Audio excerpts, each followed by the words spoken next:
Il y a beaucoup de croyants qui, malgré le temps écoulé, n'ont pas accumulé de richesses parce qu'ils ne sont pas passés par les épreuves sous le gouvernement du Saint-Esprit.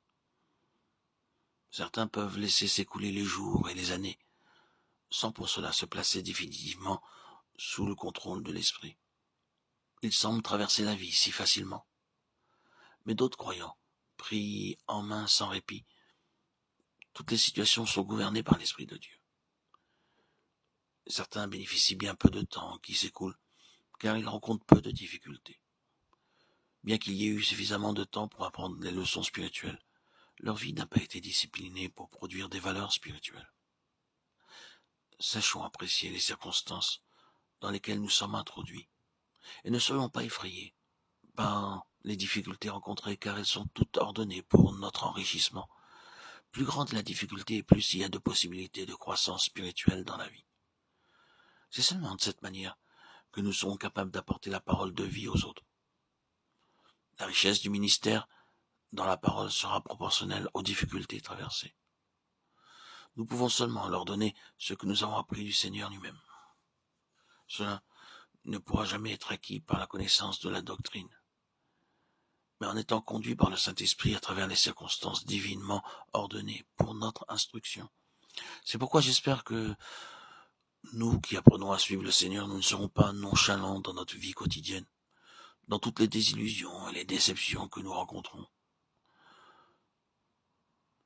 Reconnaissons les touchés du Seigneur et inclinons-nous devant lui,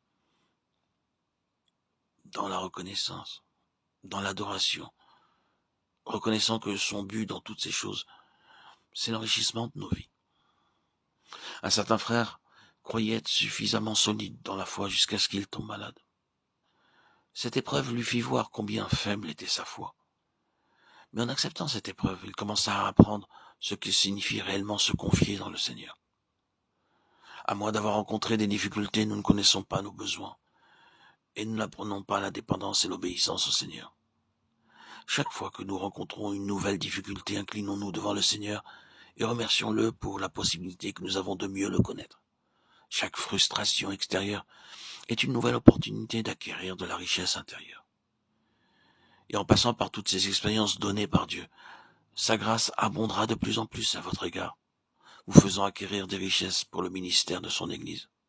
Oh, ne soyez pas trompés en pensant que par des efforts studieux, vous pouvez apporter la richesse de la parole de Dieu. Vous pourrez enrichir vos expressions, mais la richesse du vocabulaire ne peut pas remplacer la richesse spirituelle. Et cette richesse ne s'acquiert pas par des livres. Beaucoup d'études peuvent développer votre connaissance intellectuelle, et vous pensez être riche. Mais vos artifices de langage trahissent la pauvreté de l'esprit. La richesse spirituelle est acquise uniquement en passant par les voies que Dieu a préparées. Nous devons passer par beaucoup de souffrances pour l'acquérir.